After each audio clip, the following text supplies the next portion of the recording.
Today we're going to do a quick market watch on 5 veteran wide receivers for Dynasty Fantasy Football. We're going to look at their player values, we're going to look at the market, we're going to look at the advanced metrics, we're going to look at these players and how we should be treating them in our Dynasty leagues. But before we do all that, you need to click that subscribe button right now because we're talking about these players for your Dynasty teams every single day this offseason, in season as well. Make sure you click that button so you stop missing out to help you build your Dynasty team.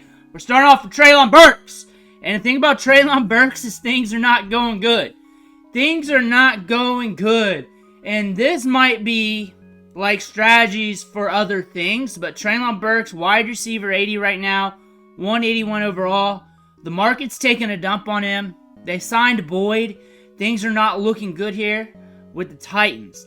One thing about him, though, when you look at his overall skill set, it does not fit for what the NFL usually wants. They like those smaller wide receivers that create separation, and he's a bigger wide receiver that's good at the catch point a little bit, good after the catch. He's got some speed to him, good size adjusted athleticism, but things are clicking. He has an injury history. The production's not there. We're getting deeper into his career, and maybe the right fit, right location, but odds are stacking up against him massively. He's not a sell right now, but he can be if you just want to get outs. That makes sense too, but you're not going to get much in return. You're probably going to catch less than wide receiver 80 right now, maybe around that point, because of the Boyd signing. He's more of a meme at this point. But the thing about Trayon Burks, I really want to hash this out because we look at this year's wide receiver class. We look at these wide receivers, and he was a first-round wide receiver that the Titans drafted. We're going to see some wide receivers in this year's draft pull Trayon Burks.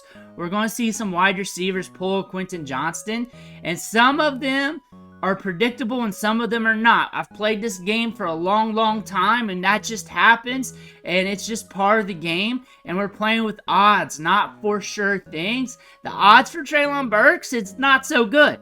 It's not so good, but it is kind of, sort of, not really in the realm of possibilities that he turns things around. It's kind of, sort of, in the realm of possibilities that 7th round pick becomes the next Justin Jefferson. It's just not likely. That's just the thing about this. But some of these first rounders, second rounders that we like, are going to bust on us. And Trayon Burks is a story to that. Look at this pool of wide receivers. Try to guess it. But some of those guys are just going to hit you in the face when you're not expected. Trayon Burks, his game is not suited for the NFL right now. It's not what teams are looking for. He's got to land in the right spot. He's one of those wide receivers that need to land in the right spot to be successful. But he's damaged goods right now, too, with the injuries, with the lagging history here. Things are not looking good with Trayon Burks. You could sell if you want.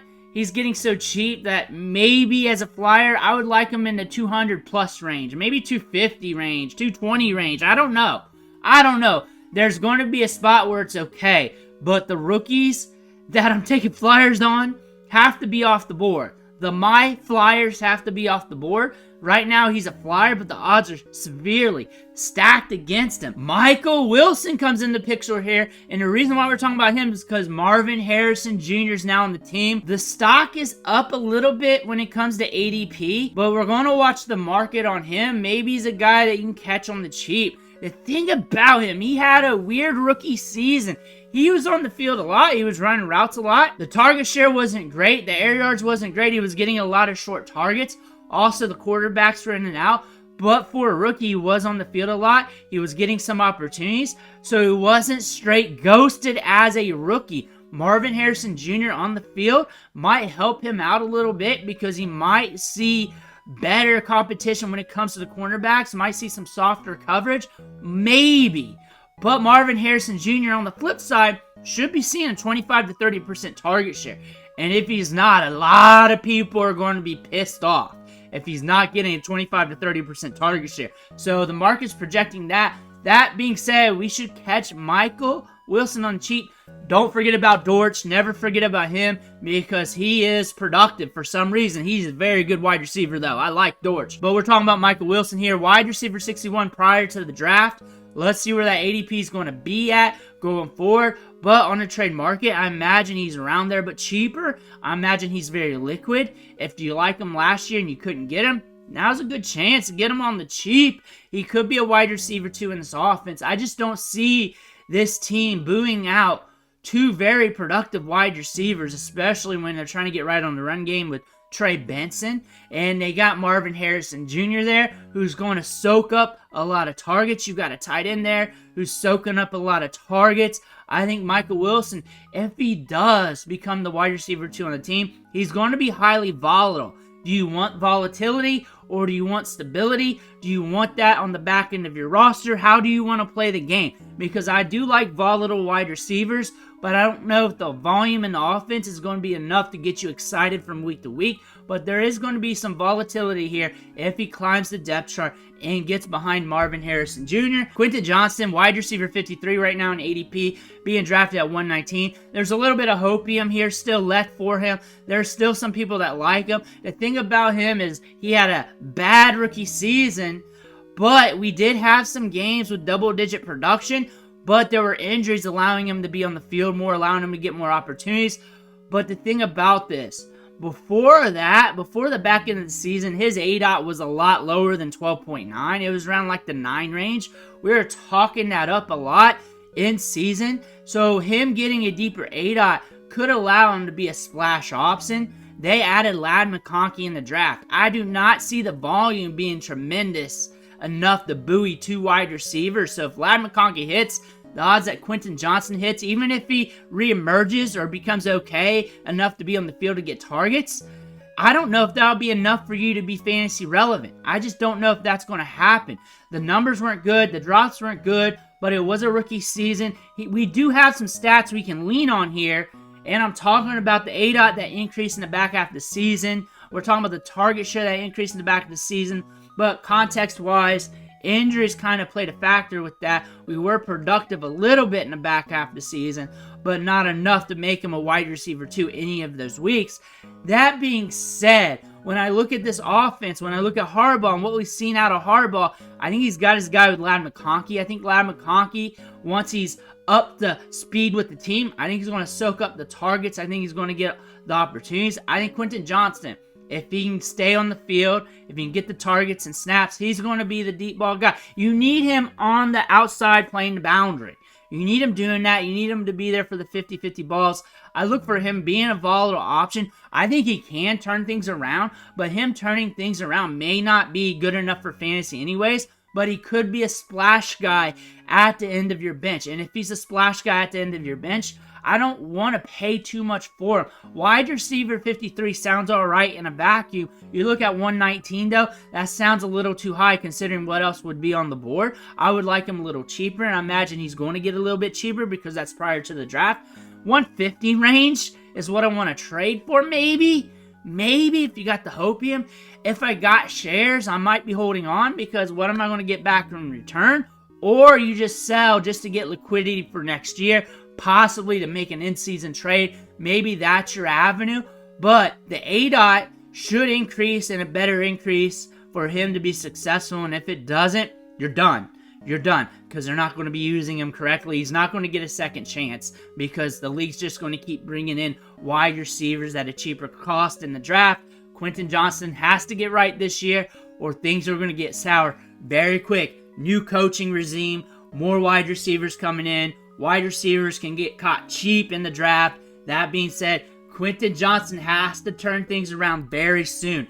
Jerry Jeudy, wide receiver 60, ADP 130. And the thing about that, it did not go great in Denver. We're with the Browns. This is after the Browns trade too and right before the draft. Elijah Moore, Amari Cooper, David Njoku, and I spelled that all kinds of crazy. But 5.4 targets per game, almost a 20% target share. I do not see him hitting a 20% target share. They better use David Njoku more this season. They better give him his props because he was doing good in the back nine with Flacco. Amari Cooper should be doing Amari Cooper things. He's older, could get hurt. Elijah Moore was pushing or exceeding a 20% target share in a lot of games. This is why I cover a lot of redraft stuff because it gives you a good feel of what's going on in season so you're not just going back, looking at the old stats, having that hopium on those players, and then saying, maybe, what if? I got the feeling of what's going on with these players in season. It's kind of entrapped in me. Elijah Moore was getting target share, looking good. Great for DFS last year as a flyer, but horrible in season as a fantasy producer. Amari Cooper, though, still holding it down because he was a generational talent that we took for granted. We sure did. I think Jerry Jeudy, wide receiver 60 is okay. I would like him cheaper because I'm a cheap ass, and I'm sure you are too. I'm sure you are too, especially with the inflation out there these days. We go to the grocery store, we want to catch a deal in Dynasty. I see a little bump up in ADP, but it's not much. Maybe it'll bump up more as we get in season. When I start posting those training camp clips of Jerry Jeudy, that might be the time to sell if you want to sell. Also, if you want to buy, now's the time to buy because things are quiet right now. Rashod Rice! I did that video, that documentary / essay style video on Rashod Rice just a month or so ago. And the thing about this, I was very opinionated, calling him an idiot because he's in a grand situation here with the Chiefs.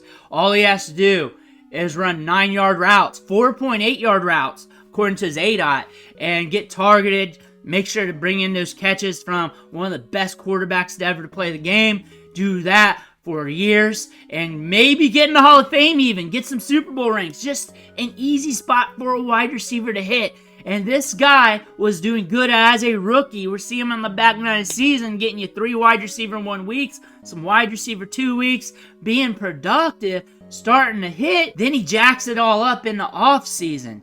He's in a perfect situation, and he's letting it slip from his hands. Then right after it, maybe right before it, the news drops on Rashod Rice. Then we catch some news yesterday. Rashod Rice, you're letting it slip away. Now they got Xavier Worthy. More competition for targets. Travis Kelce's like, hey, I got to stick around a little longer. I don't want to leave this as a mess. Travis Kelce's like, I just want to rub up on Swift. Now I got to let this be over here. I got to help out still because Rashod Rice fumbling the bag. You can't let Travis Kelce rub up on his girl here, but you were living the good life. You got 8 out of 4.8, and you're sitting there being a wide receiver 1 on some weeks. That ADOT increased on the back 9. Don't get that twisted. We are griping about that ADOT all season long because the immense upside he could have had if that ADOT was at like 9, 10, something kind of respectable. Now it's not there. We don't know if it's going to come back. We do not know how many games he's missing from Dynasty. Some people are out. Some people are completely out. I understand. But everybody's got a price and everybody's got to pay. And if he's going mid-second, early third, something like that, someone's coming off, you want to make that move. Things get a little hairy in the second round of this year's draft. Sometimes you don't even want to make the pick. Maybe if you're still in rookie drafts, you're in that second round portion, that early third, you don't want to make that pick. You feel like you don't like what's on the board. Kick that Rashod Rice owner and see if they spit him up. See if that happens. More than likely, no. More than likely, no. You're going to get slapped in the face. But might as well try. You might as well try. Why not?